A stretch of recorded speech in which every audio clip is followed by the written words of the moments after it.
my name's Nick. Welcome to my video on how to fit one of our TbT guide sets to your air rifle. The TbT guide set is simply a front and rear guide for your spring that will isolate the spring from any other metal contact within your gun, reducing vibration, noise and recoil.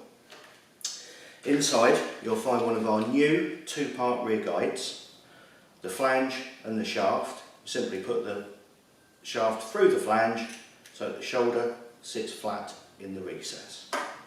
We have a smaller top hat for the front of the piston.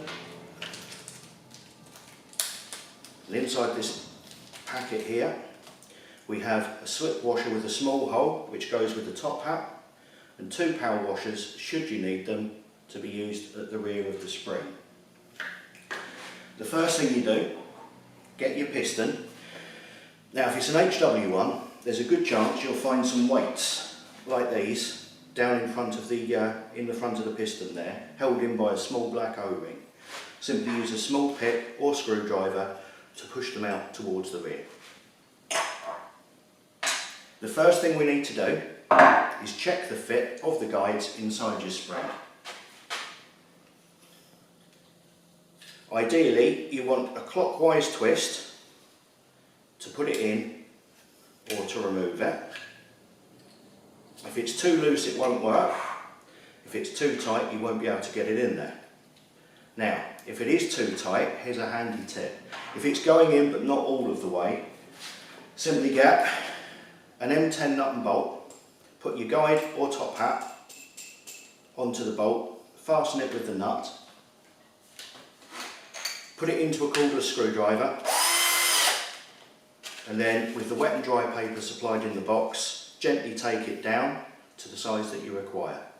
Sometimes a piston will have a piston sleeve fitted inside it which restricts the space in there. You may find that the edge of the top hat is tight on that. If that's the case, either remove the sleeve or, again, using this method, just gently take down the shoulder of the top hat until it's a nice smooth fit.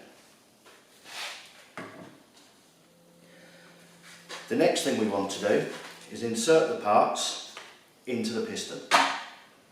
Before we do anything else, we put all the plastic in on its own. So that's the slip washer, the top hat and the rear guide. That wants to push all the way down and sit smooth and flush on the back of the piston. If it doesn't, the gun won't cock and you'll be scratching your head wondering why. If it is sticking out slightly like that, there may be weights in there, it may be a different size piston. Some guns have been around for a very long time.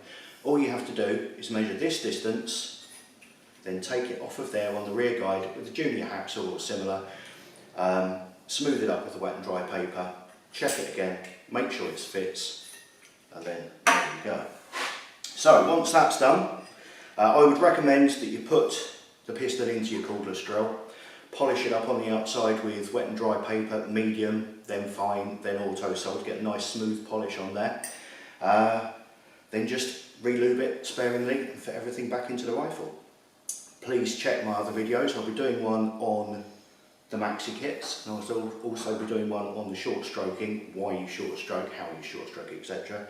Thank you for watching.